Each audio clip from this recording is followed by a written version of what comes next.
ইভানের চুলগুলা কেমন হয়ে আছে? ইভান, আজকে বাবা গোসল করিয়ে দিয়েছে?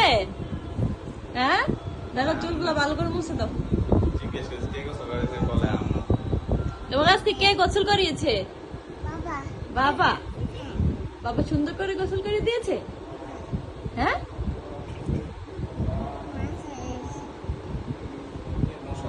চুলগুলো অনেক বড় হয়েছে। কোথায় গেল? কামড় দিয়ে দিবে ইভানকে? কোথায় চলে গেল তো? কাপড়টা পরায় দাও।